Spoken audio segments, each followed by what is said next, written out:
네, 계속해서 포항에서 전해드리겠습니다. 경북 동해안적은 오늘 대체로 맑은 가운데 가끔 구름 많겠습니다. 오늘 아침 최저 기온은 경주와 울진, 영도 등 영도에서 3도의 분포를 보였고 낮 최고 기온은 9도에서 12도로 큰 일교차를 보이겠습니다. 해상에는 풍랑특보가 발효 중인 가운데 강한 바람이 불면서 바다의 물결은 최대 4m까지 매우 높게 일겠습니다. 포항 제주 노선구와 포항 김포 노선에 오는 7월부터 50인승 소형 여객기가 운항할 예정입니다. 인근 지역민들은 보다 쉽게 제주도와 서울을 오갈 수 있고 포항공항 활성화에도 기여할 것으로 기대됩니다. 보도에 김철승 기자입니다. 포항공항을 기반으로 한 지역항공사 포항에어가 소형 항공기 운항에 속도를 내고 있습니다. 이달 안에 1호 항공기 계약을 하고 다음 달 포항 본사를 개소한 뒤 오는 5월 50인승 여객기를 도입해 7월부터 포항 김포, 포항 제주 노선에 운항하기로 했습니다. 포항 김포 가는 하루 5왕복, 포항 제주 가는 오전 오후 1회씩 2왕복 운항할 계획입니다. 당초 49% 지분을 참여하기로 한 중국 파트너사가 사드 배치 계획으로 참여를 포기했지만 포항시는 계획에 차질이 없다고 밝혔습니다. 사드 문제 등 이런 문제로 해서 현실적으로 어려워서 현재는 동아에서 전체적으로 투자하는 걸로 그렇게 현재 추진하고 있습니다. 포항에어의 자본금은 100억 원, 포항시와 경상북도는 항공사가 취항 90일 전 운항 증명을 받으면 각각 20억 원씩 출자하고 대신 결손 보조금은 지원하지 않기로 했습니다. 문제는 수익성입니다.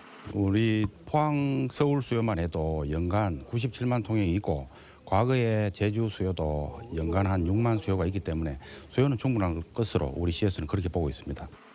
포항에어는 6월과 12월에 같은 여객기를 한 대씩 더 도입하고 앞으로 울릉도와 흑산도, 여수 등지로도 노선을 확장하기로 했습니다. 포항에어가 본격 운항하면 포항 김포가는 기존에 하루 2왕복하는 대한항공과 경쟁이 불가피하고 존폐 위기에 처한 포항공항 활성화에도 크게 기여할 것으로 기대됩니다. MBC 뉴스 김철승입니다. 부동산 자산관리연구소에 따르면 최근 2주 동안 경북 지역 아파트 매매값은 평균 0.05% 하락한 것으로 나타났습니다. 이사철이지만 공급량 증가 부담감이 크고 매수자와 매도자 간 가격차로 인해 저가 매물과 급매물 위주 거래가 이어지고 있기 때문으로 분석됩니다. 같은 기간 아파트 전세 가격도 입주 물량이 많은 지역을 중심으로 조정을 보여 평균 0.01% 하락해 약보합세를 보였습니다. 향후 경북 지역 아파트 매매 시장은 공급량 증가와 금융시장 불안 등으로 저가 매물 위주로 거래될 것으로 전망됩니다.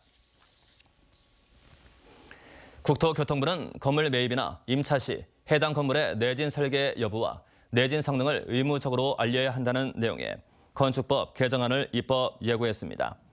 개정안에 따르면 공인중개사는 부동산 계약을 체결할 때 건축물의 내진 설계 여부와 내진 능력을 반드시 중개 대상물 확인 설명서에 포함하고 이를 설명해야 합니다.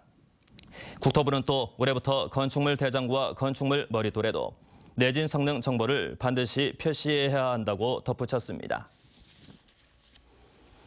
1년치 자동차세를 1월에 미리 내면 할인해주는 선납제도가 3월과 6월, 9월로 다양해졌습니다. 자동차세를 1월에 미리 내면 10%, 3월에 내면 7.5%, 6월에는 5%, 9월은 2.5% 할인받을 수 있는데 신청은 시군청 재무과나 읍면사무소에 전화로 하면 됩니다. 연납으로 미리 납부하고 자동차를 폐차하거나 양도할 때는 이를 계산하여 돌려받을 수 있고 차량 이전 등록할 때 승계도 가능합니다. 네, 이상으로 MBC 뉴스를 마칩니다. 감사합니다.